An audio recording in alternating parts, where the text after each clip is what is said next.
जय गुरु जी।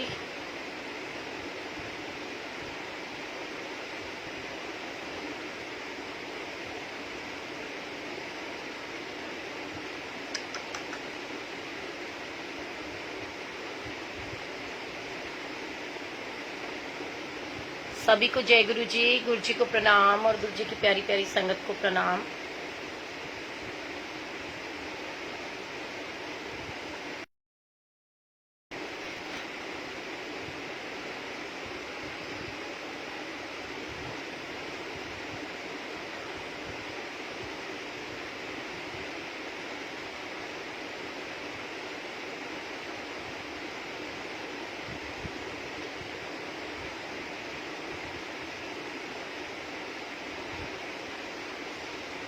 जय गुरु जी। शालू,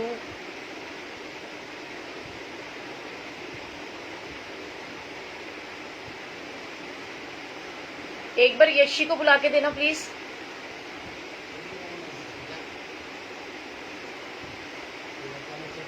सभी को जय गुरु जी। गुरु जी को प्रणाम, गुरु जी की प्यारी प्यारी संगत को प्रणाम। कैसे हो आप सब लोग?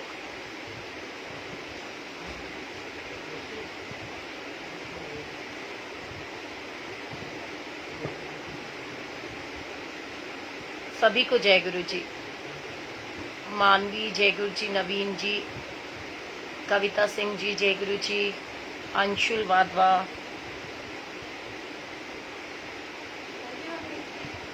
मेरा ये अकाउंट है, फेसबुक है और मैं ही लाइव नहीं कर सकती, चेक करिए।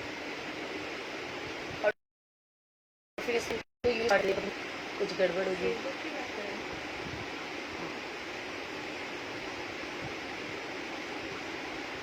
आपकी शायद दूसरी सोनिया कथूरिया से कर सकते हो ना लाइव में, जिसमें जय और आपकी फोटो लगी है।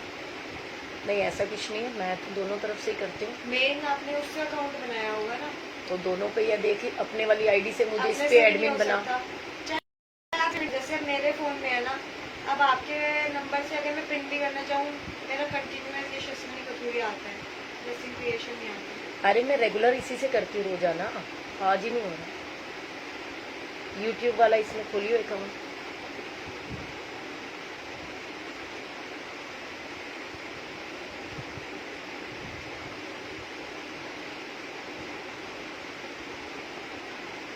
यहाँ पे नहीं आता लाइव का ऑप्शन, आता है ना, आ नहीं रहा। अपनी आईडी से मेरे को एडमिन बना के देख।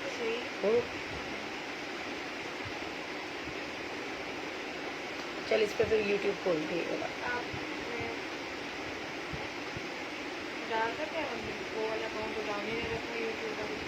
तो डालना ही, तो मुझे ही तो नहीं डालना था, पासवर्ड आता है मुझे, आईडी नहीं पता। यहाँ लाइव चल रहा है, जैक को पता होगा, फोन में दे।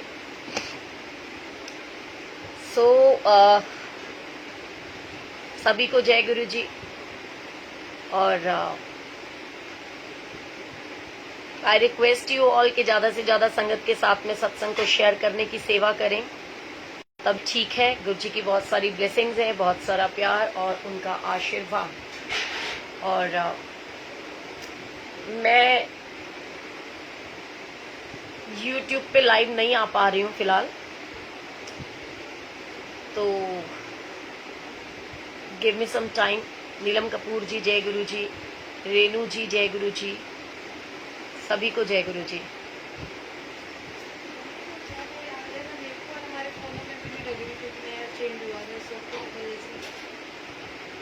इस फोन से चेतना आंटी को देखियो, या इशिता की आईडी पे देख, इशिता को बोल दे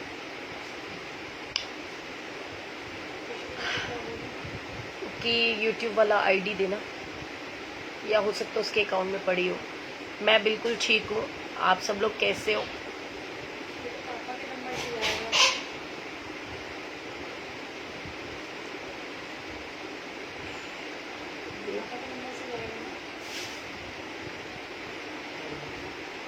जय गुरु जी। कोमल कैसी है? सभी को जय गुरु जी।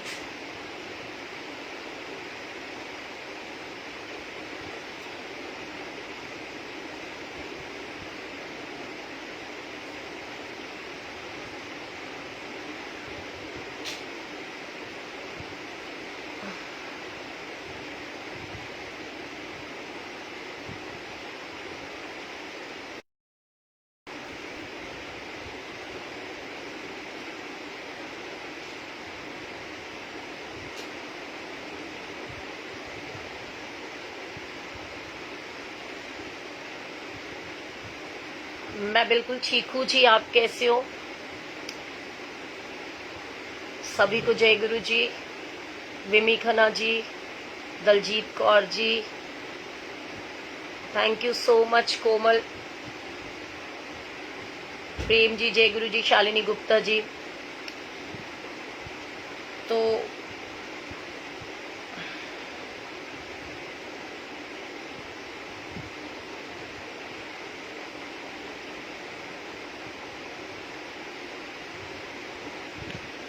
आज एक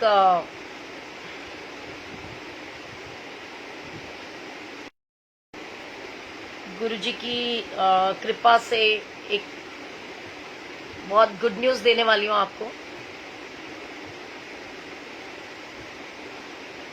एक मिनट दे दो बस मुझे।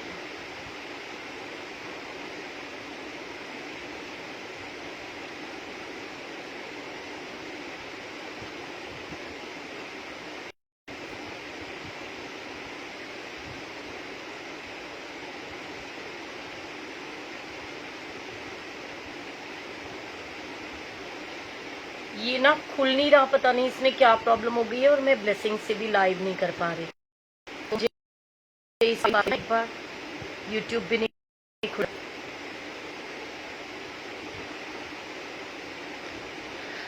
जब हम अपने ओवरऑल दूसरों पे डिपेंडेंट होते हैं तो बहुत सारी चीजें हैं हमारे को लाइफ में मैनेज करनी पड़ती है। कौन है ये?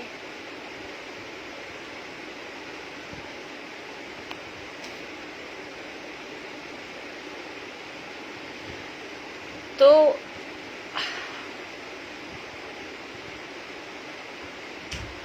आज एक मैसेज था एक आंटी का, जिसकी वजह से मैं ये बताना चाहती हूँ कि बिल्कुल वो कहते हैं ना कि टेंशन नहीं लेनी आपको। और गुड न्यूज, अच्छा गुड न्यूज देनी थी, वो तो मैं भूल ही गई। हाँ, आज मुझे गुरुजी ने सुबह सुबह दिखाया है कि गुरुजी बहुत जल्द अपने दर्शन खोलने वाले हैं। और मेरा बर्थडे मैं गुरुजी के मंदिर के अंदर ही मना रही हूँ। मतलब गुरुजी मुझे अंदर बुला रहे हैं। तो अगर गुरुजी बर्थडे पे मंदिर के अंदर बुला रहे हैं, इट मीन्स कि मंदिर खुलने वाला है। तो कहते हैं कि गुरु का कोई सपना जो होता है वो सपना नहीं होता, वो एक्चुअली में हकीकत होता है। गुरुजी कहते सी ना। तो आप सब लोग अपने अपने ना वो वैक्सीनेशन वाले सर्टिफिकेट के साथ रेडी रहिए। कभी भी आपको मंदिर से ये इन्फॉर्मेशन आ सकती है। गुरुजी ने ड्रीम में दिखाया कि मंदिर खुलने वाला है ना, और हम मंदिर के अंदर एंटर कर रहे हैं। तो ई पासेस जनरेट करने पड़ सकते हैं कभी भी। गुरुजी किसी भी समय हमें ब्लेस कर सकते हैं। तो गुरुजी का आश्रम पेज जो है उसको देखते रहिए, भूलियो मत। कर दे, आपको कुछ पता नहीं। तो ये एक सबसे बड़ी ब्लेसिंग्स है, जो गुड न्यूज है। गुड न्यूज यही है क्योंकि मैंने ये देखा कि मेरा बर्थडे है जो कि 6 अगस्त को है, सबको है। मैं गुरुजी के मंदिर के अंदर जाके गुरुजी को मत्था टेक रही हूँ अपने बर्थडे पे। तो मैं कोई स्पेशल तो हूं नहीं कि गुरुजी मुझे अंदर बुला लेंगे। ऐसा सिर्फ तब हो सकता है कि गुरुजी अपनी बेटी के बर्थडे से पहले मंदिर ही खोल दे, है ना। तो इसलिए मेरे को लगता है दिस इज क्योंकि जैसे कि जितने भी सपने या सत्संग सुने गए आज तक कि गुरुजी कहते हैं कि मैं ओरिजिनली हकीकत में आता हूँ ना, इसमें आता ही नहीं हूँ। तो बिन पागा सत्संग ना लबे, और बिन बोलिया सब कुछ जानदा, किस आगे कीजिए अरदास। और एक बात हमेशा याद रखनी है जीवन में कि दुख के पीछे सुख और सुख के पीछे दुख आना ही है। कुछ भी परमानेंट नहीं होता। अगर हमारे जीवन के अंदर दुख आएंगे नहीं तो हमें सुखों की पहचान होगी नहीं, है ना। सो इसलिए कभी भी गुरुजी से ये बोलो ही मत कि गुरुजी आप मेरे को सिर्फ और सिर्फ खुशियां दे दें, क्योंकि वो तो गलत बात हो जाएगी ना, है ना। तो ये 1 सेकंड दे दो जरा, बेचारे यूट्यूब पे भी सब परेशान हो रहे होंगे। और देखो दुनिया की नजरें, तो मैं साहूकार हूँ बहुत बड़ी कि मेरा ही सब कुछ है, लेकिन मुझे खुद ही नहीं पता कि क्या आईडी है तो क्या पासवर्ड है। वाह जी वाह, ऐसे भी जल्ले पल्ले गुरुजी के बच्चे मेरे जैसे ही होते हैं। कितने गया मुझे तो दिखाई नहीं दे रहा। कॉपी, अच्छा मतलब मेरी माला अच्छी लग रही, मैं अच्छी नहीं लग रही? मेरे गुरुजी तो हैं ही सोने। कहो फिर इसी बात पे, सब तो हो प्यारे मेरे गुरुजी। देखो 22 हो चुके हैं। हर वेले मैनू आख दे, फिक्र ना करे बंदिया, मैं हूं नाल तेरे। तो सच में गुरुजी साथ है। गुरुजी अंग संग विराजमान रहते हैं, अपने हर बच्चे के साथ रहते हैं। और देखो मैं आप लोगों के लिए बड़ी ट्राई कर रही हूँ। अब ये गुरुजी की मर्जी है कि वो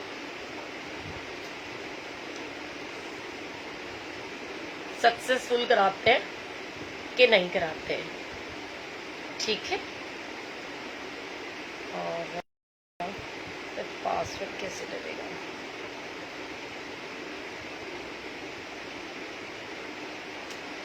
चलो जी, आज तो ये शायद गुरुजी चाह ही नहीं रहे ना।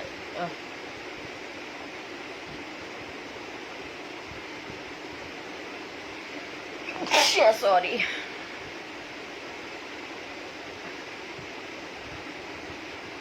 एक सेकेंड, सिर्फ 2 मिनट दे दो।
चलो जी, नहीं चल रहा तो फिर इसमें गुरुजी की कोई मर्जी समझ लेनी चाहिए। आराम से देखेंगे। मोनिका विनीत जैन, जय गुरुजी। सो फिर से एक बार कहूंगी, जैसे कि सपने सच भी हो सकते हैं और सपने झूठ भी हो सकते हैं। और वैसे भी कहते हैं ना, जो हम चाहते हैं एक्चुअली में हम अपने सपनों में देखते भी वही हैं। लाइक जैसे कि मेरा बीच में दिल बहुत कर रहा था कि गुरुजी मैंने डुगरी बुला लो, गुरुजी मैंने डुगरी बुला लो। तो वो मन में यही चलता रहता ना कि हराम गुरुजी डुगरी का मंदिर खुल जाए और हम फटाफट से डुगरी मंदिर जाएं, होता है ना। तो हम सपने में भी देखते रहते हैं कि जैसे ई पास जनरेट हो रहे हैं और कि ई पासेस की आईटी टीम बैठी हुई है, ई पासेस जनरेट हो रहे हैं और हमारे डुगरी के पासेस बन रहे हैं और हम लोग मंदिर जा रहे हैं, है ना। तो वो जो हम मंदिर जा रहे हैं वो बहुत बड़ी अपने आप में ब्लेसिंग्स है कि गुरुजी हमारे को डुगरी मंदिर बुला लें। और देखो सावन का महीना है तो मौसम भी सुहाना है, डुगरी को जाना है। ये मन में बहुत चल रहा है ना कि गुरुजी ऐसा मौसम हो और हम वहाँ की हरियाली देखे, कितना मजा आता है ना। तो वो बहुत सारी ब्लेसिंग्स हैं और गुरुजी किस रूप में कब कहाँ कैसे ब्लेस कर दे किसी को पता ही नहीं होता। बहुत सारी ब्लेसिंग्स, बहुत सारी खुशियाँ गुरुजी आपको, मुझे, हम सबको दे। और आंटी कल क्या है, कल क्या है? कल मेरा बर्थडे है। गुरुजी को अरदास करना, गुरुजी अपनी कृपा करें। आंटी गुरुजी तो सबके ऊपर कृपा करते हैं, आपके ऊपर, मेरे ऊपर, हर एक के ऊपर, और बहुत सारी ब्लेसिंग्स है। अच्छा देखो, उसके साथ ना मैं एक छोटा सा वो आंटी का जिनका फोन आया था उनके लिए एक मैसेज, एक सत्संग देना चाहती हूँ। और वो मैसेज क्या है, ध्यान से सुनेगा और शेयर भी कीजिएगा ज्यादा से ज्यादा संगत के साथ। क्या मैसेज है? कई बार हम सोचते हैं कि मैंने ऐसे किया, मैंने वैसे किया, फिर भी मेरे साथ गलत क्यों हो रहा है, मेरे को दुखी दुख क्यों आ रहा है, परमात्मा मुझे खुशियां क्यों नहीं दे रहा, है ना। जैसे कि मैंने कल भी एक एग्जाम्पल दिया था, लेकिन उसके बावजूद भी अगर मुझे रिकॉल आए और सेम ही प्रोसेस और सेम ही चीजें अगर कोई पूछ रहा है, इट मीन्स कि थोड़ा सा वो कम रह गया, थोड़ा सा वो कम रह गया कि जो हम चाहते हैं वो एक्सप्लेन कर ही नहीं पाए, है ना। तो थोड़ा और एग्जाम्पल दे लेते हैं। अब मेरे दिमाग में क्या आया, मुझे एक छोटी सी बात, बचपन की स्टोरी याद आ रही है। उसमें बचपन की स्टोरी में क्या था कि जैसे कि एक साधु महात्मा थे, वो बहुत ज्यादा मस्त मौला रूप में चलते रहते थे, मस्त मलंग। वो कहते ना, मैं कहती हूँ ना, वाह वाह के मौज फकीरा दी, मंग तंग के कपड़े पांदे और चल दे चार अमीरा दी। कि जो फकीर होते हैं ना, उनको कोई टेंशन नहीं होती। कहते ना, चोली है फकीरा दी परी ना परी, पर गुरुजी मेरे प्यार उत्ते शक ना करी। तो वो जो प्यार है वो उनके प्रति इतना अटूट रखिए कि उनको पता हो कि ये मेरे बच्चे हैं और इनको मैंने हर हाल में खुश रखना है। और गुरुजी रखते भी हैं, इसमें कोई किंतु परंतु तो है ही नहीं। अब वो मस्त मौला हो करके जो शाही फकीर थे, वो जैसे मैं कहती हूँ ना, शावा दावी शाह ओ मेरा शाही फकीर है, दिल विच वसदी मेरे जिदी तस्वीर है। तो वो गुरुजी की ब्लेसिंग्स है। हम तो उनको ऐसे ही मानते, क्योंकि वो बिल्कुल भोले भंडारी की तरह रहते, उनको अपने लिए कुछ चाहिए ही नहीं था। जो भी पुरानी संगत के अगर आपने सत्संग सुनो, गुरुजी ने अपने लिए कभी कुछ चाहा ही नहीं। उन्होंने तो बस एक ही बात बोली कि तुम खुश रहो। और मतलब मैंने आज भी एक वीडियो देखी जिसमें बिलायती अंकल बहुत अच्छे से परफॉर्म कर रहे थे, ओल्गा भाटिया आंटी थी, और भी पूरी सारी संगत, गुरुजी का बर्थडे था आई थिंक, या क्या था, सारी संगत नाच रही थी मस्त मौला होके, और गुरुजी मुस्कुरा रहे थे। तो वो जो माहौल होता है ना, उसमें पिता बहुत खुश होता है जब उसके बच्चे बहुत खुश होते हैं। तो मेरे को ना ऐसे लग रहा था कि पहले मेरे को लग रहा था, हाय राम, जैसे ही ना मंदिर खुलेगा हमारी तो क्लास लगेगी जबरदस्त कि तुमने सत्संग किया और इतना नाच गाना, इतना रोला रप्पा, तो कभी भी हमें डांट पड़ सकती है। लेकिन अब मेरे को लगता है कि गुरुजी ने पहले ही वो इंडिकेट कर दिया, सुबह दिखाया, और उन्होंने बताया कि तुम कुछ स्पेशल नहीं कर रहे, तुम तो वही कर रहे हो जो गुरुजी चाहते हैं, जो गुरुजी के टाइम में होता था। एक्चुअली में आप वही कर रहे हो, और गुरुजी तो चाहते भी हैं। ईश्वर क्या चाहते हैं, आप उनसे बहुत प्यार करें, उनकी हर बात को माने, अपने जीवन में उनकी शैली को उतारे, अपनी जीवन शैली बिल्कुल वैसे बनाए जैसा आपका गुरु चाहता है एक्चुअली में, है ना। तो गुरुजी तो कभी नाराज ही नहीं हो सकते, वो तो इतने प्यारे हैं, वो बहुत प्यार करते हैं अपनी संगत से, आपसे, मुझसे, हर किसी से। अब ऐसे ही जिन आंटी ने फोन करा उनके लिए मैसेज है। एक्चुअली में आपके और मेरे जायदाद के हकदार तो बहुत सारे हो सकते हैं। लाइक मान लो आपने बहुत धन कमाया, बहुत पैसा कमाया, और आपकी जायदाद किसको मिल सकती है? आपके मरने के बाद आपके पति को मिल सकती है, आपके मरने के बाद आपके बच्चों को मिल सकती है, आपके मरने के बाद आपके भाई बहनों को मिल सकती है। जायदाद के हकदार तो बहुत सारे बन जाते हैं, लेकिन जिंदगी के अंदर आपके जो कर्म है उनको आपको ही भोगना पड़ता है, उसका कोई हकदार नहीं बनता। अगर आपने किसी के साथ में कोई बुरा व्यवहार किया है, कोई गलत व्यवहार किया है, वो आप ही को भोगना पड़ेगा। अगर आप ये सोचे कि मैंने गलत किया और मेरे बच्चे भुगत लें, कोई नहीं भुगतेगा। मैं सोचूं मैंने गलत किया, और कहीं ना कहीं ये भी एक आंसर गुरुजी ने बहुत अच्छा दिया कि कई बार हम ये सोच रहे होते हैं कि हे राम, हम बहुत ज्यादा डरते हैं, कि हम बहुत डरते हैं, बहुत परेशान होते हैं, हम ये सोचते हैं हाय राम गुरुजी मैंने ऐसे किया था, पता नहीं गुरुजी मैं तो इतना अच्छा कर रही हूँ फिर भी इतना सब कुछ होता जा रहा है, तो ऐसा क्यों हो रहा है? एक्चुअली में जो आपके भाई बहन है, आपके बच्चे हैं, आपकी फैमिली है, उन्होंने भी तो कुछ गुण अवगुण उनके अंदर होंगे, उन्होंने भी कुछ ना कुछ तो गुरु की नजरों में अच्छा या बुरा किया होगा। तो सबके गुरु जी के अंदर से ना सबकी अपनी अपनी जर्नी है।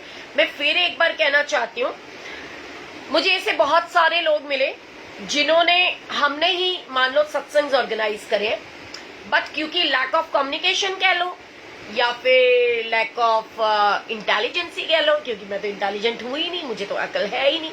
मैं सत्संग ऑर्गेनाइज जरूर करती हूँ लेकिन मुझे यूट्यूब पे फेसबुक से उठा के डालना नहीं आता।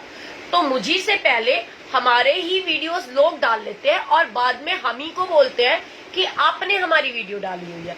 तो सोच करके कई बार बड़ी परेशानी हुई, बड़ा दुख भी, तकलीफ हुई। मैं कहा गुरुजी ये क्या, ऐसे कैसे, और ऐसा कोई क्यों कर रहा है, और इनको क्या शर्म नहीं आ रही? क्योंकि ये तो सबको पता है कि सारे सत्संग मतलब हमने खुद ऑर्गेनाइज करे। एक एग्जाम्पल के लिए दे रही हूँ, जैसे कि मैंने दीदी से या आपने जो हमने लड़का रखा उसको मैंने बोला, मैंने कहा बेटा एक बात बता, इसके अंदर कोई ऐसा मापदंड, कोई प्रोसीजर देखो ना, उसके अंदर तो बकायदा संगत मेरा नाम भी ले रही है।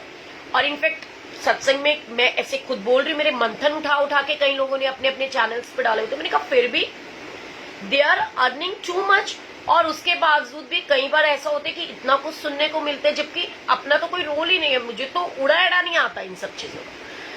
तो उन्होंने ये दिखाया, ये पता चला कि जब कहते ना चतुराई चलने वाले तो बहुत होते हैं। अब जो कोई कर रहा है वो उसके कर्म उसके साथ चल रहे हैं, हमें तो चिंता नहीं करनी, ये ठीक है। ऐसे ही बहुत सारे एक्सपीरियंसेस होते हैं। तो आपके साथ भी अगर कुछ ऐसा हो रहा है, आंटी परेशान मत हो, क्योंकि वो रब, वो ईश्वर, वो परमात्मा सबको देख रहा है। आप और हम कई बार सोचते हैं हम जो कर रहे हैं, हम जो बोल रहे हैं, हम जो भी कुछ क्रिएट कर रहे हैं वो शायद ईश्वर नहीं देख रहा, बट एक्चुअली में ऐसा कुछ भी नहीं है, क्योंकि वो परमपिता परमात्मा का सीसीटीवी हर पल आपको और मुझे, हर किसी को देख रहा होता है। और हम अपनी दूसरे बंदे को तो झूठ बोल सकते हैं, पर अपनी अंतरात्मा को कैसे झूठ बोलेंगे? हम अपने आप को कैसे ये चीज बोल सकते हैं कि भाई हाँ ये बात तो गलत है और आंटी सही है, लेकिन वी आर रॉन्ग, हम गलत कर रहे हैं, पर फिर भी इतराएंगे, नहीं बताना चाहेंगे, नहीं करेंगे, पर वो परमपिता परमात्मा देख रहे हैं। तो मेरे साथ भी ऐसे होता है, तो आपके साथ कुछ स्पेशल नहीं होता। अब आपको मैं एक एग्जांपल दूंगी जिससे आपकी टेंशन्स बिल्कुल खत्म हो जाएंगी। वो कैसे, ध्यान से सुनेगा। साधु महात्मा मनमौजी है और मस्ती में उस परमात्मा, बिल्कुल उस परमात्मा से कुछ भी छुपा नहीं होता, क्योंकि ध्यान से सुनेगा। ऐसे दो एग्जाम्पल दूंगी आज जो बहुत हद तक आपके डाउट्स को क्लियर करेगा। एंड क्या बोलूं, बोलने की जरूरत नहीं। वो कैसे, ध्यान से सुनिए आप, नाम भी लेने की जरूरत नहीं। साधु महात्मा मस्त मौला होकर के चल रहे हैं, चलते ही चले जा रहे हैं। और वो कैसे चल रहे हैं? वो ऐसे चल रहे हैं कि बस मनमौजी होके चल रहे हैं। और उनको ये पता है मुझे 2 वक्त का खाना चाहिए, आज की जो रोटी है वो तो मैं कहीं से भी भिक्षा मांग के कमा लूंगा, मैं खा लूंगा। ऐसी मस्त मौला चाल में वो चलते हुए जा रहे हैं, शहर की तरफ जाते हैं। जब वो शहर की तरफ जाते हैं, जाते जाते रास्ते में बहुत तेज बारिश आ जाती है। इतनी तेज बारिश आती है, इतनी तेज बारिश आती है, साधु महात्मा फिर भी हंसते मुस्कुराते रहते हैं, उनको कोई फर्क नहीं पड़ता, क्योंकि वो तो मस्त मलंग है। अब जैसे ही वो शहर में पहुंचते हैं, तो शहर में पहुंच करके वो क्या देखते हैं, आई रिक्वेस्ट यू ऑल ज्यादा से ज्यादा संगत के साथ शेयर करना, बिकॉज आज का सत्संग बहुत सारी ब्लेसिंग्स और बहुत सारी खुशियां ऐसे लोगों के चेहरे पे लेके आएंगे जो लोग अननेसेसरी की टेंशन्स लेते रहते, ठीक है। तो अब उन्होंने क्या किया, वो चलते चले जा रहे थे, बारिश इतनी तेज, इतना समा बंध गया, और वो मालिक का शुक्राना करते जा रहे हैं। इतने में क्या होता है, वो एक हलवाई की शॉप के पास जाकर के खड़े होते हैं और वो देखते हैं कि हलवाई तो बड़ी गर्मा गर्म जलेबियां बना रहा है। मतलब जलेबी की खुशबू तो बहुत ज्यादा प्यार से, बहुत हर किसी को आती है कि ना, जलेबी की खुशबू दूर खड़े हुए को भी आ जाती है। मौसम सुहाना हो, गरम गरम जलेबी हो, गरम गरम पकौड़े हो, सबको अच्छा लगता है खाना। कौन सा बंदे जिसको नहीं अच्छा लगता, ठीक है जी। अब हुआ क्या, वो ये सोचे कि मैं एकदम से, ये तो गरम गरम जलेबियां तल रहा है, लेकिन मैं इससे भिक्षा कैसे मांगू।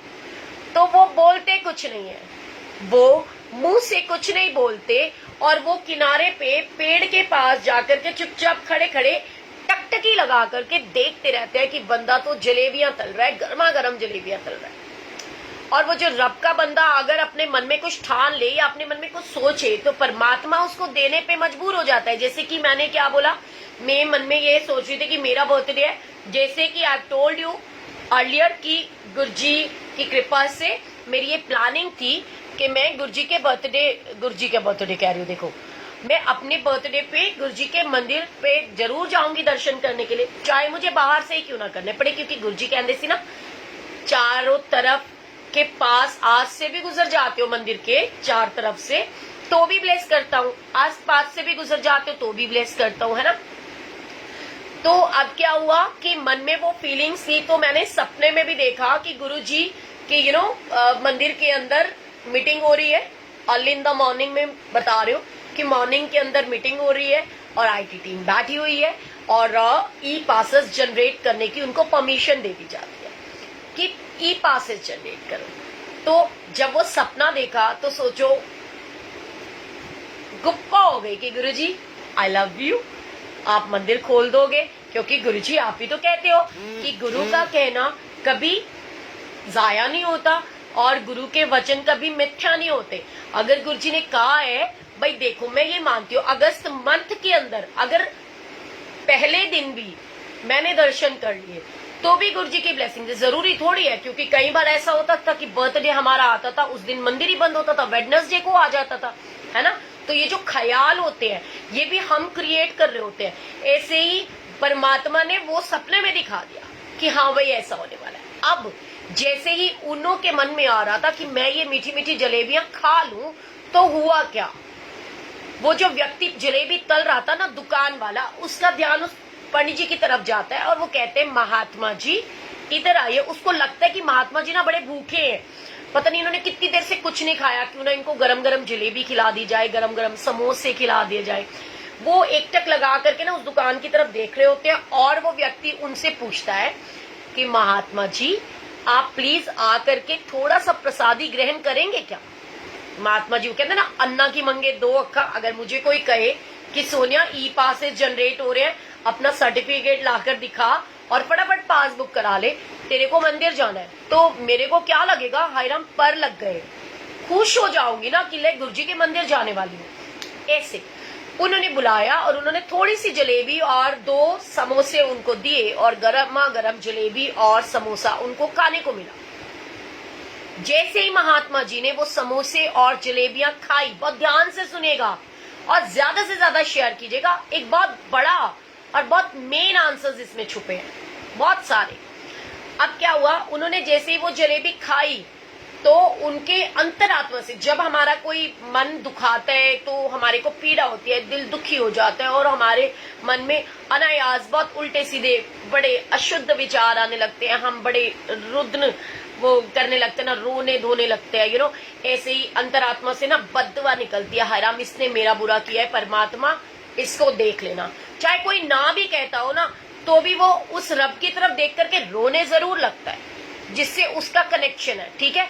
तो ऐसे ही उन्होंने उसको बड़ी दुआएं दी। और जब हमारे मन मर्जी का काम होता है, मान लो किसी की वजह से मेरे जीवन में खुशियां आई होंगी, अगर सपोज करो एक पल के लिए एक एग्जांपल देती हूँ, जैसे कि मान लेते हैं, फर्ज करो आप या मैं, आपको कोई ड्रेस बहुत पसंद आ रही है और आप सोच रहे हो, जैसे कि देखो 222 है, गुरुजी ब्लेस कर रहे हैं और क्लियर 100% श्योरिटी के साथ की सच्चाई है, और आपको अचानक से वो ब्लेसिंग्स क्रिएशन में दिखाई दे जाए, आप फटाफट खुश हो जाओगे, हराम गुरुजी आपने मुझे इतना ब्लेस कर दिया, ये ड्रेस तो अब मैं ले ही पाऊंगी, है ना।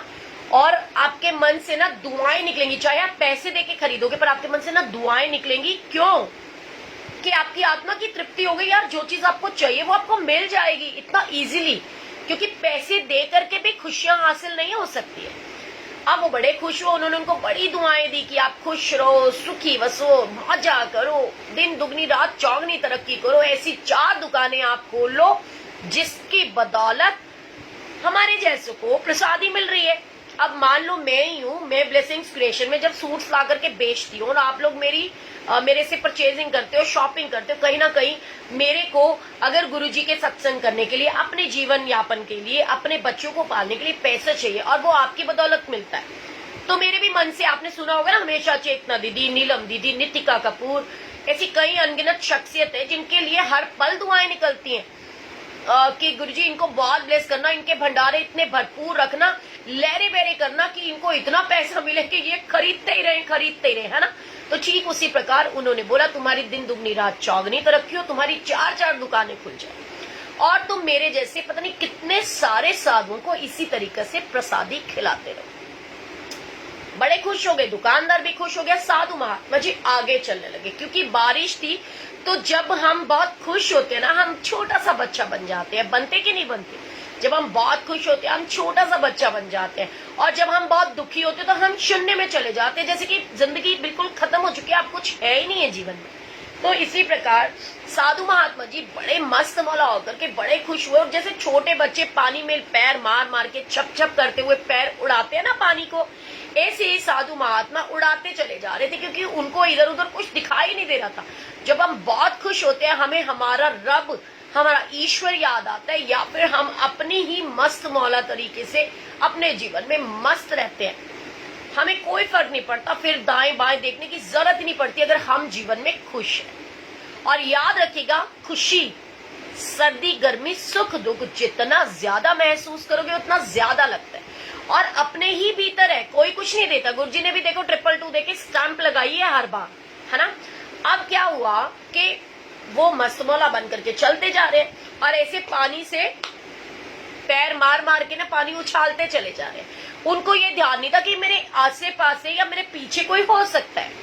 पीछे नवविवाहित जोड़ा चल रहा था, जिसके पानी डाल देने से साधु महात्मा बार बार ऐसे ऐसे पानी उछाले जा रहे थे, उनकी छींटे पड़ रहे थे, तो वो नवयुवक की बीवी के साड़ी के ऊपर छींटे पड़ गए।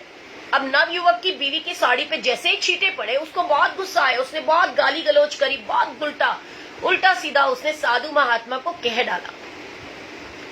पर साधु महात्मा अपनी धुन में थे, तो उन्हें ना बुराइयां सुनाई दे रही थी ना ही अच्छाइयां सुनाई देती है। जब हम अपनी मस्त मौला जीवन में रहते हैं तो हमें कुछ नहीं सुनाई देता, ना फिर सुनाई देता, ना फिर दिखाई देता। हम अपनी ही खुशबू में महके हुए रहते हैं, अपनी ही खुशियों में खुशहाल रहते हैं। हमें फिर दुनिया की चिंता ही नहीं होती। वो कहते हैं ना कोई चिंता ना कोई भय, गुरुजी प्यारे तेरी सदा ही जय।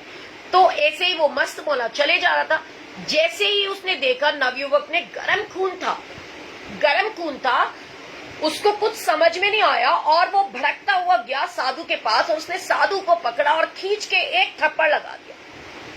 साधु महात्मा की कोई गलती नहीं है, वो तो अपनी मस्त मौला तरीके से चल रहे हैं। भाई रोड पे अब बारिश का मौसम है, चलोगे, कई बार गाड़ी भी तो पास में से गुजरती है, ऑटोमेटिकली छींटे पड़ जाते, कोई जानबूझ के आपके ऊपर फेंक नहीं रहा होता, पर होते ऐसे जैसे हम लोग छप छप चल रहे होते तो हमारी रबड़ की चप्पलों से कई बार हमारे अपने ही कपड़ों के ऊपर छींटे पड़ते हैं ना, तो कोई जानबूझ के नहीं कर रहा होता। पर जैसे उसने खींच के थप्पड़ लगाया, साधु महात्मा की आंखों से आंसू निकल आए, और उन्होंने ठीक ऊपर आसमान की तरफ देखा और कहा, वारे मेरे मालिक, कभी तो गरम गरम जलेबी और गरम गरम समोसे खिलाता है, और कभी गरम गरम थप्पड़ खिला देता है, तेरा भी कोई पार नहीं पा सकता। तेरा शुक्राना है, तेरा शुक्राना है मालिक, तेरा शुक्राना है। तूने वो जलेबी खिलाई उसके लिए तेरा शुक्राना, तूने गरम समोसे खिलाए उसके लिए तेरा शुक्राना, और तूने गरम गरम थप्पड़ मार दिया, थप्पड़ खिला दिया, उसके लिए भी तेरा शुक्राना। अब होता क्या, कहते ना, आप जो करते हो वो लौट कर आपके पास ही आता है। साधु महात्मा बहुत तेज जमीन पे गिर गए थप्पड़ खा करके, और रोते हुए ऊपर ईश्वर की तरफ देखते हुए उन्होंने फिर भी शुक्राना किया कि मालिक तेरा शुक्राना। जब उसने शुक्राना किया तो वो तो वहीं गिरा हुआ उठने लगा, लेकिन उससे पहले वो जो नवविवाहित जोड़ा था वो अपने घर तक पहुंच जाते हैं हंसते खेलते, और जैसे ही घर पहुंचते हैं तो जिन सीढ़ियों से उसने ऊपर सीढ़ी तक चढ़ना था, बारिश की वजह से वहां सारा पानी गिरा हुआ था, और जैसे ही वो सीढ़ी चढ़ने लगता है उसका पांव फिसलता है और वो धड़ाम से नीचे आकर के गिरता है और उसका सर फूट जाता है, उसमें से ब्लीडिंग होने लग जाती है और वो बेहोश हो जाता है। अब उसकी जो बीवी है ना, मेरे जैसी, जैसे कि ये साइकोलॉजिकल इफेक्ट्स होते हैं हम लोगों की, हमको लगता है हमने अगर किसी का दिल दुखा दिया है या हमारी गलती है तो हमें उसकी बद्दुआ लग रही होगी, ऐसा हम सोचने लग जाते हैं अपने आप में। पर एक्चुअली में ऐसा होता नहीं है कि आपको जरूरी मैंने बद्दुआ ही दी होगी, है ना। पर वो ना ऐसे बड़बड़ाने लगती है, बोलने लगती है। वहां पे जो लड़के आते पहले वो जोर जोर से चिल्लाती है कि मेरे पति की मदद करो, प्लीज इनको उठाओ, और फिर वो जोर जोर से चिल्लाने लगती है। उस साधु महात्मा ने जरूर इनको बद्दुआ दी होगी जिनको इन्होंने थप्पड़ लगाया। अब उनको गरम खून था, बड़ा गुस्सा आया, सारे के सारे लोग कहने लगे चलो फटाफट उस साधु के पास और उसको धर दबोचते हैं और उसको मारेंगे कि उसने बद्दुआ कैसे दे दी। वो पहुंचे उसके पास और सबने घेरा बना लिया, साधु को पीटने की प्रयास किया। जैसे ही वो हाथ बढ़ाते हैं साधु महात्मा को पीटने के लिए, तो साधु महात्मा कहते हैं रुको, सॉरी रुको, पर मुझे ये तो बताओ कि तुम लोग आखिर मुझे मारना चाहते क्यों। कहने लगे अरे मूर्ख साधु, तेरी इतनी हिम्मत कि तूने बद्दुआ दे दी। कहता मैंने किसको बद्दुआ दी। जय गुरु जी, कौन याद कर रहा है, रुक जाओ, थम जाओ। कहते कि तूने बद्दुआ दी और तेरी बद्दुआ की बदौलत वो चोट लग गई उसको और उसके खून निकल रहा है, वो बेहोश पड़ा है, तेरे को शर्म नहीं आती, तू साधु होकर के बद्दुआ देता है। कहने लगा एक सेकंड, तुम किसकी बात कर रहे हो, मैंने किसको बद्दुआ दी दी। कहने लगा वो उस युवक को जिसने तुम्हें थप्पड़ मारा था। कहते अच्छा तुम उस युवक की बात कर रहे हो, क्या हुआ। कहते उसको चोट लगी, वो सीढ़ियों से गिर गया और उसके सिर में से खून निकल आया और वो बेहोश हो गया। तो महात्मा जी कहते हैं एक सेकंड मेरी बात को बहुत ध्यान पूर्वक सुनेगा। कहते वो एक युवक था और जब उसके यार को, उसकी बीवी को, उसके प्यार को मेरी तरफ से थोड़े से छींटे पड़ गए, कीचड़ पानी उसके ऊपर गिर गया, तो उसने मुझे कस के थप्पड़ मार दिया कि मैं धरती पे गिर गया।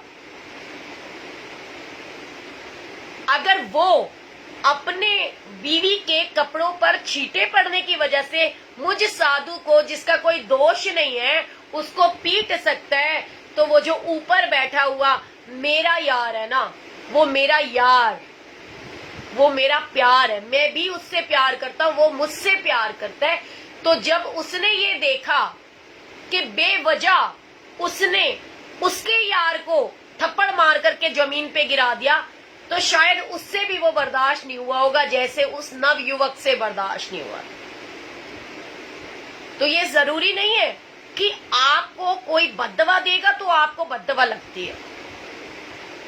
जिस परमात्मा के भक्ति में हम लीन होते हैं, उस परम पिता परमात्मा से जब हम प्यार करते हैं, उसकी भक्ति में जब हम लीन हो जाते हैं, तो फिर वो कहते हैं ना, वो मेरा रब, मेरा ईश्वर, वो मेरी निगहबानी करता है और सबकी भी करता है।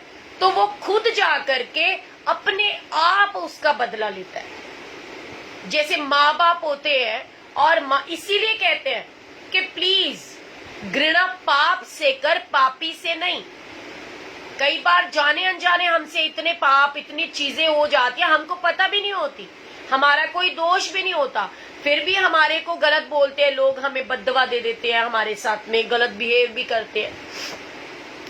बिल्कुल चिंता मत करो, क्योंकि आप चुप रह सकते हो, पर वो आपका प्रीतम प्यारा, वो कहते ना, देखो 222 है स्क्रीन पे, वो आपका प्रीतम प्यारा कि जिसदा साहिब डाडा होवे तिसनु मार न साके कोई। जब फिर भी उसको कोई मारने पे आता है तो वो ईंट का जवाब पत्थर से देता है, पर 100% आपका सरेंडर उनके चरणों में होना चाहिए। जो मांगे ठाकुर अपने से सोई सोई देवे। सिर्फ आप उनके ऊपर भरोसा रखें कि गुरुजी, वो कहते ना, गुरुजी मैं तेरी पतंग हवा विच उड़दी जावांगी, गुरुजी डोर हाथों छड्डी ना मैं कट्टी जावांगी। तो ये बहुत बड़ी एक सच्चाई है जीवन के अंदर। जब हम किसी से बहुत प्यार करते हैं ना, उनको अपना 100% देते हैं, तो वो ही जितना प्यार किसी को दोगे वो 4 गुना आपके पास वापस आता है। और जितना आप कहते ना नफरत का भाव रखोगे वही नफरत आपके पास वापस आएगी। तो बिल्कुल भी मत घबराइए, बस इतना याद रखिएगा, माँ बाप या 2 लोगों की जब लड़ाई होती है और आप जवाब नहीं देते हो ना, तो आपकी तरफ से जवाब वो ईश्वर, वो परमपिता परमात्मा देता है। और अगर आप जवाब दे दोगे तो वो कहेंगे ले भाई अब इन्होंने 2 बच्चों ने, पिता के 2 बच्चों ने एक दूसरे को मार लिया, दोनों ने बराबरी कर ली, तो वो कहते चल तू भी मार लेता तो तू भी मार लेता, कोई गाल नहीं। जब हम किसी को जवाब नहीं देते तो उसका जवाब वो ईश्वर, वो रब देता है। ऐसे में अपने जीवन के अनगिनत सत्य, अनगिनत कहानियां, जिसको आप शायद कह सकते हो, पर अनगिनत सत्य हैं ऐसे, जब वो अगर शेयर करूं तो उसमें बहुत सारी चीजें आपको ऐसे दिखाई देंगी जब आपको लगेगा कि सच में रब तो देख रहा है ना, वो सब कुछ करता है। आजकल मैंने देखा लोगों के खून बिल्कुल पानी हो रखे हैं, खुद की सगी बहनें इतनी परेशान होती हैं, लेकिन उनके आंखों में ना तो उनके लिए वो दर्द है कि वो देख के भी चुपचाप बेखौफ और बड़ा आराम से रहती हैं कि यार मेरी बहन कितने दुख में होगी, परेशानी में होगी। मैं आपको एक छोटा सा सत्संग सुनाती हूँ, पता नहीं किसको कोई ये सुन ले तो शायद उसको वो अकल आ जाए। मैं अपनी मम्मा के घर थी, जिस दिन मुझे हॉस्पिटल से छुट्टी मिली, मेरी एक प्यारी सी बहन है जिसके लिए मुझे ऑलवेज चिंता रहती है। मैं खुद बीमार थी, इतने दिन तक हॉस्पिटलाइज रही, लेकिन उसको कोई फोन कॉल नहीं आया। अब ये जरूरी नहीं है कि कनेक्शन वहां पर भी होगा, चाहे बाय हार्ट कनेक्शन है, अगर नहीं होता तो मेरे तक वाइब्रेशन नहीं पहुंचती। मेरे मन में सिर्फ इतना आया, यार वो मेरी बहन है, उसे कैसे ये पता नहीं चला कि मैं बीमार हूं, इतने दिन से उसका कोई फोन भी नहीं आया। पर मेरा मन बड़ा विचलित हो रहा था कि मैं उससे बात करूं कि आखिर वो ठीक तो है, क्योंकि ऐसे तो नहीं होता ना कि उसका कोई फोन भी नहीं आया। पर बड़े दिन से उसकी और मेरी बात भी नहीं हुई, तो मैंने उसको फोन मिलाया और मैंने उसे कहा, मैंने कहा क्या बात है मोटो, कहाँ गायब है तू, तेरा तो कुछ अता पता ही नहीं है। तो उसने बोला मैं बड़ी परेशान हूं, मुझे ना घर खाली करना है। मुझे बड़ी चिंता हुई, मैंने कहा घर खाली करना है मतलब?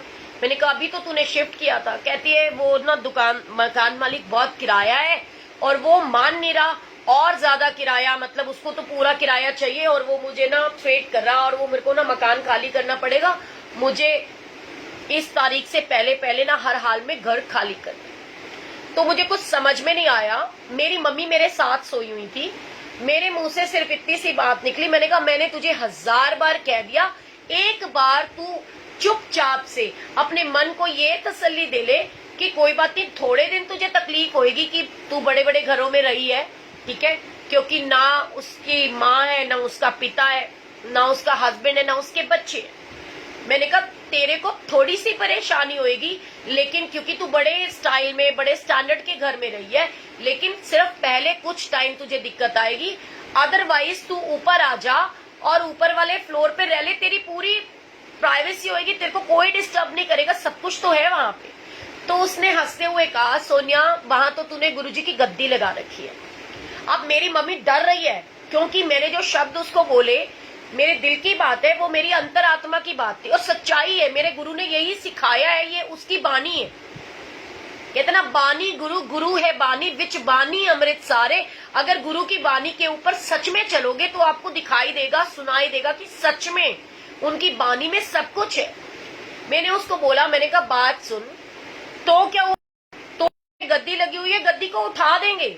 मैंने कहा ये तो मेरे मन का भाव है ना कि मैंने गुरुजी की गद्दी लगा रखी है। मैंने कहा गुरुजी की गद्दी लगाना इतना जरूरी नहीं है ना कि गुरुजी की गद्दी तो पूरे फ्लोर पे लगी हुई हो और गुरुजी की बेटी बेघर हो, वो हर दूसरे दिन अपने लिए छत ढूंढती फिरे। तो मैंने कहा कोई फर्क नहीं पड़ता, हम इस गद्दी को उठा देंगे, तू चिंता मत कर। तो मेरी मम्मी कहती है आज ही हॉस्पिटल से आई है और कैसी बातें करिए। मैंने कहा तुझे क्या लगता है, मतलब सच्चाई है। मैंने कहा तुझे क्या लगता है कि ये गद्दी लगाई है तो गुरुजी आकर के बैठ रहे हैं बिना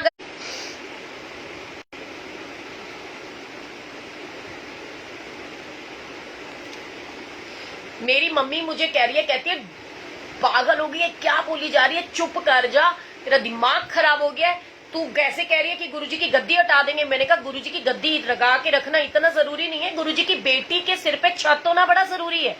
मैंने कहा तू बिल्कुल बेधड़क होकर के आ जा, और वो तो भाग का भूख है, उसको गद्दी लगाने की जरूरत नहीं है, वो तो मन में बसता है। अपने मन के मंदिर में हमें गुरुजी को बसाना है। वो तो हमने इसलिए लगा रखी है कि हम जब मर्जी जाते हैं, ऊपर बैठते हैं और उनका सत्संग कर सकते हैं। तो क्या हुआ, जब सत्संग करना होगा तब स्पेशली लगा लेंगे, और फिर नहीं तो नीचे तो लगी हुई है ना। मैंने कहा कोई बात नहीं। वो इतनी जोर से रोने लगी, तो सोचो उसके मन का भाव है। अगर उसके मन में दर्द था, गुरुजी ने मेरे मन में वो खुद डाला, भाई मैं उसको फोन क्यों करूंगी, मेरा कोई तुक नहीं है उसको फोन करने का, पर मेरे मन में गुरुजी ने डाला उन्हें फोन कर, और वो आगे से रो पड़ी। तो रोते हुए कहती है कि सोनिया ऐसे नहीं। मैंने कहा बात सुन, एक बात बता, तू ये चीज हटा दे, वो चीज हटा दे, ये वाली चीज रख और तेरा बढ़िया बढ़िया चलेगा। इतने बड़े बड़े सोफे रखने की क्या जरूरत है? कहती वो कौन सा मेरा है, वो तो बहन का है। तो मैंने कहा तू अपनी बहन को बोल अपने घर में रखे। कहती वो तो रख लेगी, कहती वो तो रख लेगी, उसको क्या चाहिए, वो तो मैंने ही अपने पास रखा हुआ है, उसका तो बहुत बड़ा घर है। तो मैंने कहा उसको ये दिखाई नहीं देता कि तेरा इतना बहुत बड़ा घर है, वो खाली पड़ा है, बंद पड़ा है। अगर तेरी बहन वहां जाकर के रह लेगी तो क्या फर्क पड़ेगा? अपनी अंतरात्मा को जगाइए, अपने भाई बहनों का हाल चाल पूछिए, देखिए अगर उनके पास तकलीफ है, कोई परेशानी है उनको। मैं कहती हूँ उससे तो लाख दर्जे अच्छा मेरा भाई है। कभी गुस्सा भी हो जाए, चार बातें बेशक सुना लेता होगा, लेकिन फिर भी हर पल सेवा में हाजिर रहता है। उसने कभी हमारे को आंच नहीं आने दी। मतलब मैं लोगों को देखती हूँ, मेरी छोटी बहन इतनी प्यारी है, मेरा भाई इतना अच्छा है, सब इतने लविंग है, इतना केयर करते हैं, कैसे हमारा खून पानी हो जाता है। तो हमें एक दूसरे के प्रति ये भाव रखना चाहिए कि अगर हमारे भाई बहन को कोई तकलीफ है, सबसे पहली सेवाएं अपने घर से शुरू होती है। चैरिटी हमेशा घर से शुरू होती है। अगर आपको दान देना है, सेवा करनी, सबसे पहले वो सेवा करो कि आपके भाई बहन दुखी नहीं होने चाहिए। ऐसे कई अनगिनत सत्संग होंगे, और ये बिल्कुल मत सोचो, मैं फिर एक बार कहूंगी, ये मत सोचो कि जो मांग रहे हैं वो क्यों नहीं मिल रहा। मैंने एक बार पहले भी सबसे पहले सत्संग में शेयर किया था, माँ बाप को पता होता है हमारे बच्चों की भलाई किसमें है। बच्चा जिद करके माँ बाप से चाकू मांग ले, माँ बाप देते नहीं है, बिकॉज उनको पता होता है कि मेरा बेटा छोटा है, इसके हाथ में चाकू दूंगा, इसका हाथ कट जाएगा, इसका खून निकल जाएगा, उसको दुख होगी, तकलीफ होगी। ऐसे ही परमात्मा है, वो चीज नहीं देता जो तुमको चाहिए, वो चीज देता है जिसमें तुम्हारी भलाई है। सो जो गुरुजी दे रहे हैं उसका शुक्र मनाइए।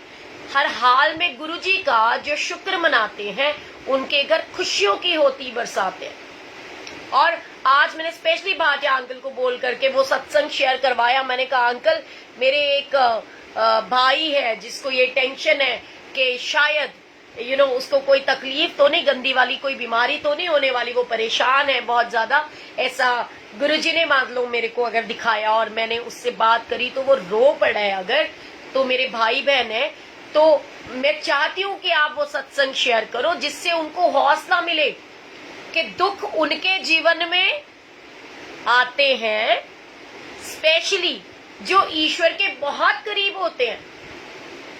जो ज्यादा करीब होगा ना ईश्वर के, दुख भी उसको ज्यादा मिलेंगे, क्योंकि माँ बाप अपने बच्चों को ही तो ठोक बजा करके 100% बनाते हैं, बाहर वालों को थोड़ी ना कोई दुख देता है। जैसे कि मैंने बताया था एक बार पहले भी कि दो बच्चे, बहुत सारे बच्चे ना खेल रहे होते हैं और एक माँ देख रही होती है उनको खेलते हुए, बहुत मुस्कुराती है, उसके मन में आते है कि मैं सबको एक एक चॉकलेट दे दूं। वो जाती है और सारे बच्चों को एक एक चॉकलेट देती है। चॉकलेट तो सबको दे देती है, लेकिन जब वो थोड़ी देर बाद देखती है कि वही बच्चे आपस में लड़ रहे हैं, तो वो जाती है और जा करके क्या थप्पड़ वो बाकी बच्चों को लगा सकती है? नहीं, थप्पड़ वो सिर्फ अपने बच्चे को लगाती है। क्यों? क्योंकि उसका अधिकार, उसका हक अपने बच्चे पे ज्यादा है, और अपने बच्चे को ही हम बेहतर बनाना चाहते हैं। हम दुनिया का ठेका तो किसी ने भी नहीं ले रखा। तो कहते हैं ना, गठड़ी अपनी संभाल तेनू चोर नाल की। हमने अपने घर को, अपने भांडे को साफ रखना है, अपने आप को पक्का बनाना है। और क्षमा बड़न को चाहिए, छोटन को उत्पाद। छोटे तो लड़ाई झगड़े भी करते रहेंगे, बड़े ही समझाते हैं। So love you all, Guru ji bless you all. अगर सत्संग के समय या कोई भी बात करते समय जब हम बैठते हैं, थोड़ा सा टाइम स्पेंड करते हैं, उसमें अगर किसी को कोई बात बुरी लगती है तो मैं हाथ जोड़ करके कान पकड़ के आप सबसे माफी चाहती हूँ, क्योंकि आप सब मेरे अपने हो। सो आइए गुरु जी की ब्लेसिंग से, जो ब्लेसिंग्स क्रिएशन इतने दिन से बंद पड़ा था, जो 5-6 दिन से बंद पड़ा था, उसको फिर से ओपन करते हैं। By the grace of Guru ji blessings creation में चलते हैं और उनकी ब्लेसिंग्स लेते हैं। मेरे लिए वो ब्लेसिंग्स होती है, और बहुत सारी लोगों की जब डिमांड्स पूरी होती है, उनकी मनचाही चीजें मिलती हैं उनको, तो वो उनके लिए भी गुरु जी की तरफ से एक ब्लेसिंग्स ही होती है। तो आइए, ब्लेसिंग्स भरपूर है, बटोरनी है बस, जैसे गुरु आपको देता रहे। तो चलिए, मुझे आप लोगों की ब्लेसिंग्स की जरूरत है, और आप लोगों की ब्लेसिंग से ही, और आप लोगों के और गुरु जी की कृपा से ही मैं तो 100% कहती हूँ कि ये ब्लेसिंग्स क्रिएशन चलता है। So love you all, Guru ji bless you all, I am waiting for you all. फटाफट से आइए, क्योंकि आप लोग अगर होते हो ना, मेरा हौसला बना रहता है, उससे कोई फर्क नहीं पड़ता कि कोई कुछ भी परचेज ना करे, क्योंकि वो कहते हैं ना, जब दांत न थे तब दूध दिया, अब दूध दिया है ना, अब दांत दिए तो अन्न भी देगा। तो वो तो सबको देख रहा है और सबके लिए सब कुछ करता है, बहुत सारा करता है। इसलिए हमेशा बोलते रहिए कि पाया तेरे दर तो मैं रहमता हजारा, शुक्र गुजारा तेरा शुक्र गुजारा। तो चलिए, ब्लेसिंग्स क्रिएशन में चलते हैं। Love you all, Guru ji bless you all, thank you, जय गुरु जी।